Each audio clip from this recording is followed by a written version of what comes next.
లోక్సభ ఎన్నికలకు పార్టీ శ్రేణులను కేసీఆర్ సమాయత్తం చేస్తున్నారు. ఇందులో భాగంగా ఆయన ఇప్పటికీ పార్టీ కార్యాలయంలోనూ, నందినగర్లో వారి నివాసంలోనూ, వ్యవసాయ క్షేత్రంలో, ఎర్రవల్లి వ్యవసాయ క్షేత్రంలో వరుసగా భేటీలు అవుతున్నారు. ఇక్కడ 3-4 అంశాలపైన చర్చ జరుగుతున్నది. ఒకటి, అభ్యర్థుల కేటాయింపు ఎట్లా ఉండాలి, సామాజిక సమతూకం అనే ఒక అంశాన్ని కూడా ఈసారి ప్రయత్నం చేస్తున్నారు. అంటే గతంలో కంటే కొంత ఈసారి భిన్నంగా ఉండాలని, ఓడిపోయిన తర్వాత కొన్ని మార్పులు చేర్పులు సహజంగానే ఉంటాయి కదా, అవి కనబడే ప్రయత్నం కూడా చేస్తున్న నెంబర్ 1 మార్పు ఇది. ఒకటి, బీసీలకు 5 బీసీలకు ఎంపీ టికెట్లు ఇవ్వడము, రెడ్లకు 4కి, వెలమ 1, కమ్మ 1, ఇంకా రిజర్వేషన్ ఉంటుంది కాబట్టి ఎస్సీ ఎస్టీలకు ఎట్లాగో ఇవ్వాల్సిందే. ఎస్సీ ఎస్టీలకు ఎవరికి జనరల్ స్థానంలో ఇవ్వలేదు, అది వేరే విషయం. ఇక్కడ మాత్రం ఎస్సీ ఎస్టీలకు 5కి ఇచ్చింది. ఇక్కడ సామాజిక సమతూకం అంటే మునుపటి కంటే కొంత భిన్నంగా ఉంది అనే విషయం ఒకటి ఇక్కడ మనకు స్పష్టం అర్థమవుతున్నది. మరొక అంశం, ఇది సామాజిక సమతూకాన్ని పాటించడం ఒక అంశం అయితే కనుక, రెండోది పార్టీ శ్రేణుల్లో ఈసారి బలాన్ని, ధైర్యాన్ని నింపాలి. ఎందుకంటే అధికార పార్టీకి సంబంధించిన లేదా బీఆర్ఎస్కి సంబంధించిన ఎంపీలు కాంగ్రెస్లోకి, అటు బీజేపీలోకి వెళ్ళిపోయారు. మనకు వెంకటేషు, పాటిల్, రంజిత్, పి రాములు, ఇట్లా వీరు కాంగ్రెస్ బీజేపీలకు వెళ్ళిన వాళ్ళు. ఈ వెళ్ళిన వారి అక్కడ బలమైన అభ్యర్థులుగా ఉంటారా లేదా ఒక అంశం అయితే కనుక, బీఆర్ఎస్ తమ తరఫు నుంచి ఆయా స్థానాలలో బలమైన అభ్యర్థులు దించామని భావించేలా దానికి సంబంధించిన అంశాలు కూడా విస్తృతంగా క్యాడర్లో చర్చకు పెట్టే ప్రయత్నం చేస్తున్నారు కేసీఆర్. అందుకే ఉగాది తర్వాత నుంచి కార్నర్ మీటింగులు, అంటే రోడ్ షో, జనాలు గుమిగుడి దగ్గర మాట్లాడము, ఈ విషయాలు ప్రధానంగా చర్చకు చేయబోతున్నారు. ఇందులో మరొక అంశము, గడిచిన 9.5 ఏళ్ల కాలంలో ప్రభుత్వం, తెలంగాణ ప్రభుత్వం ఏం చేసింది, అదేవిధంగా ఇవాళ కాంగ్రెస్ ప్రభుత్వం పరిపాలన తీరు ఎట్లా ఉన్నది, ఇత్యాది విషయాలపైన ప్రజా దృష్టికి కేసీఆర్ తీసుకెళ్లే ప్రయత్నం చేయబోతున్నారు. లోక్సభ ఎన్నికల సందర్భంగా ఎందుకు బీఆర్ఎస్కు ఓటేయాలన్నప్పుడు కాంగ్రెసు, బీజేపీ ఈ 2 జాతీయ పార్టీలు, వారి దృష్టి జాతీయ స్థాయిలో ఉంటుంది. తెలంగాణ అవసరాలు ఏమున్నాయి, తెలంగాణకి ఏం కావాలనే విషయంలో వారికి అంతగా ధ్యాస ఉండదు. అది ఉన్నవారు, ఆ సోయి ఉన్నవారు బీఆర్ఎస్ లేదా తెలంగాణ వాళ్ళకు ఉంటుంది. ఆ ప్రయత్నం తమ పార్టీ ఎంపీలు చేస్తారు కాబట్టి తమకు మద్దతునివ్వాలి అనే ప్రజల దృష్టికి కేసీఆర్ తీసుకెళ్లే ప్రయత్నం ఉన్నది.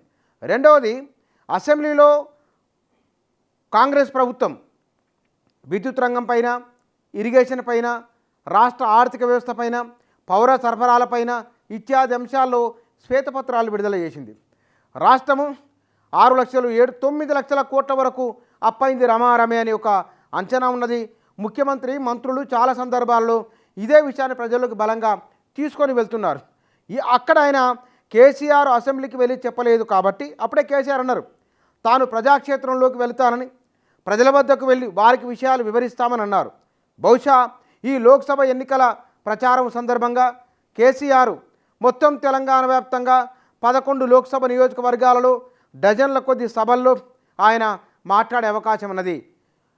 బస్సు యాత్ర ద్వారా అక్కడ అసెంబ్లీలో చెప్పలేని విషయాలను బహుశా ఆయన ఈ కార్నర్ మీటింగ్లలో, రోడ్ షోల్లో, అక్కడక్కడ ఏర్పాటు చేస్తున్న బహిరంగ సభల్లో ఈ 9.5 ఏళ్ల కాలంలో తెలంగాణ రాష్ట్ర సమితి లేదా భారత రాష్ట్ర సమితి తాను ముఖ్యమంత్రిగా ఉన్నప్పుడు తెలంగాణకు జరిగిన అభివృద్ధి ఏమేమున్నది, విద్యారంగం నుంచి, వైద్య రంగం నుంచి, విద్యుత్ రంగం నుంచి మొదలుకుంటే ఈ మొత్తం సమస్త అంశాలలో తెలంగాణ ఎట్లా ముందుకు వచ్చింది, తలసరి ఆదాయం పెరుగుదల ఎట్లా ఉన్నది, ఈ విషయాలని కూడా, అంటే ఆనాడు బీఆర్ఎస్ 2014కు ముందు 2023 వరకు తెలంగాణలో జరిగిన అన్ని రకాల అభివృద్ధిని, ప్రధానంగా సాగునీటి రంగంలో వచ్చిన అభివృద్ధిని, విద్యుత్ రంగంలో వచ్చిన అభివృద్ధిని ఇత్యాది విషయాలను ప్రజలకు సమగ్రంగా వివరించే ప్రయత్నం చేయడానికి వారు సన్నద్ధమవుతున్నారు. ఇప్పటికీ ఈ అభ్యర్థుల ఎంపికలో కూడా పలానా నుంచి పలానా వారు ఉండబోతున్నారంటే కొందరు తాము ఉండడానికి ఇష్టం లేదని నిరాసక్త వ్యక్తం చేయడము, కొందరు తమకు అవకాశం ఇవ్వని కోరడము. దీనితో పాటుగా కాంగ్రెసు, బీజేపీ నుంచి అభ్యర్థులు ఎవరెవరు ఉండబోతున్నారో వాటికి సంబంధించిన ఒక స్పష్టత వచ్చిన తర్వాత ఇక కాంగ్రెస్లో 4-5 ప్రకటించాల్సి ఉన్నది, బీజేపీ దాదాపు అయిపోయినట్లే, బీఆర్ఎస్ కూడా ఒకటి మినహా అన్నీ అయిపోయినట్లే.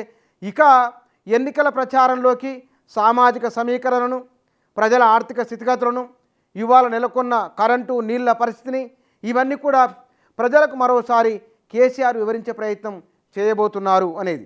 అయితే ఒకవైపున కవిత ఈడీ కేసులో ఉండడం, రెండో వైపున కాళేశ్వరం ప్రాజెక్టు సంబంధించిన విచారణ జరుగుతూ ఉండడం, ప్రతిరోజు అయ్యర్ కమిటీ అంతకుముందు కాంగ్రెస్ వాళ్ళు వరుసగా కేసీఆర్ ప్రభుత్వం పైన, కాళేశ్వరం ప్రాజెక్టు పైన చాలా విషయాలు వస్తూ ఉన్నాయి.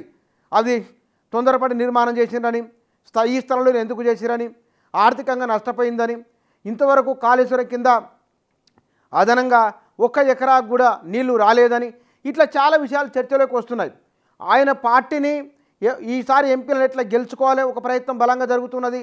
రెండో వైపున గత ప్రభుత్వానికి సంబంధించిన వైఫల్యాలు ఏమున్నాయో వాటిని కాంగ్రెస్ ప్రభుత్వం అంతే బలంగా తెరపైకి తీసుకొని వస్తున్నది, ప్రజల్లోకి తీసుకెళ్తున్నది. ఈ సందర్భంలో లోక్సభ ఎన్నికల ప్రచారం అనేది ఆషామాషిగా కాకుండా అటు కాంగ్రెస్కు, బీజేపీకి రెండింటి కౌంటర్ పార్ట్ చేస్తూ ముందుకెళ్లే ప్రయత్నం చేయబోతున్నారు కేసీఆర్. అందుకోసమనే అంతకుముందు ఆయన ఓడిపోయిన తర్వాత హరీష్ రావు, కేటీఆర్ ఇద్దరు మాట్లాడితే నెలన్నర రోజుల నుంచి కేసీఆరే మాట్లాడుతున్నారు. ఆయన నాయకులతో చర్చలు చేయడం, సంప్రదింపులు. రెండోది మీడియాకు ఒక నోటు విడుదల చేయాలని సరే కేసీఆర్ పేరుతోనే వస్తున్నది. తన అభిప్రాయాన్ని, మారుతున్న రాజకీయ పరిస్థితులను, జాతీయ స్థాయిలో జరుగుతున్న పరిస్థితులను ఇత్యాది విషయాలపైన నేరుగా కేసీఆర్ వచ్చే మాట్లాడుతున్నారు. అంటే గెలుపు ఓటములకు సంబంధించింది లేదా రాబోయే రోజుల్లో రాష్ట్ర ప్రభుత్వం ఎట్లా ఉండబోతున్నది, ఈ అంశాలన్నింటిపైన కూడా కేసీఆర్ఏ స్పందిస్తున్నారు. కాబట్టి మరికొన్ని సందర్భాల్లో వారు మాట్లాడుతున్న అంశాలకు సంబంధించింది కూడా నాయకుల మధ్య చర్చలు చేస్తున్నప్పుడు ఈ ప్రభుత్వం ఎట్లా ఉండబోతున్నది, ఏం జరగబోతున్నది, ఈ విషయాలపైన మునుపటిలాగా ఎవరు తొందరపడాల్సిన అవసరం లేదని, జాగ్రత్తగా అడుగులు వేసుకుంటూ వెళ్ళాలనే ఒక భావన బీఆర్ఎస్ నాయకులకు ఆయన పదే చెప్తున్నారు. ఎర్రబెల్లి ఫామ్ హౌస్లో ఒక 300 మంది ఉండేందుకోసమై ఏర్పాట్లు చేస్తున్నారు. అంటే దీని అర్థం రాబోయే రోజులలో కేసీఆర్ ఫామ్ హౌస్ కేంద్రంగానే రాజకీయం నడపబోతున్నారని, అక్కడి నుంచే ఎన్నికల ప్రచారానికి సంబంధించిన విషయాలు కూడా మాట్లాడబోతున్నారని చెప్తున్నారు.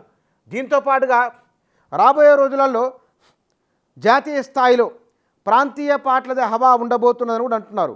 అంటే బీఆర్ఎస్ ఇక ప్రాంతీయ పార్టీగానే ఉండబోతున్నది అనే విషయం అనే అర్థము. లేకపోతే కనుక కాంగ్రెస్ పార్టీ ఈసారి ఎన్నికల్లో గెలవకపోవచ్చు, నరేంద్ర మోదీ అధికారంలోకి రావచ్చు.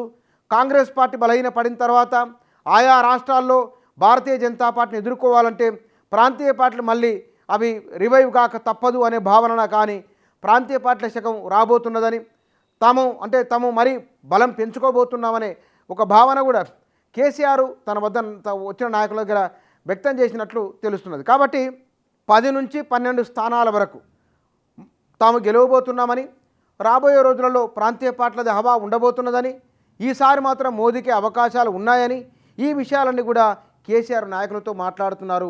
ఇదే అంశాన్ని ప్రజల్లోకి బలంగా తీసుకొని వెళ్ళాలి, ఈ లోక్సభ ఎన్నికల్లో విజయం సాధించాలి, పార్టీ శ్రేణుల్లో, నాయకుల్లో, కార్యకర్తల్లో బలాన్ని లేదా మానసిక స్థైర్యాన్ని నింపే ప్రయత్నం చేస్తున్నారు కేసీఆర్. అందుకోసమనే ఇంతకుముందు కాంగ్రెస్ విమర్శించడమో లేదా ప్రభుత్వం పడిపోతున్నానో ఈ విషయాలు ఏమీ లేవు.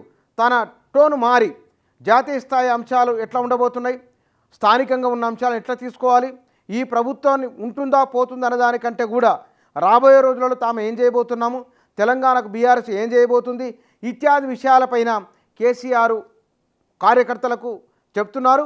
ఇదే అంశాలను ప్రజల్లోకి బలంగా తీసుకెళ్లాలని నాయకులు కూడా చెప్తున్నారు.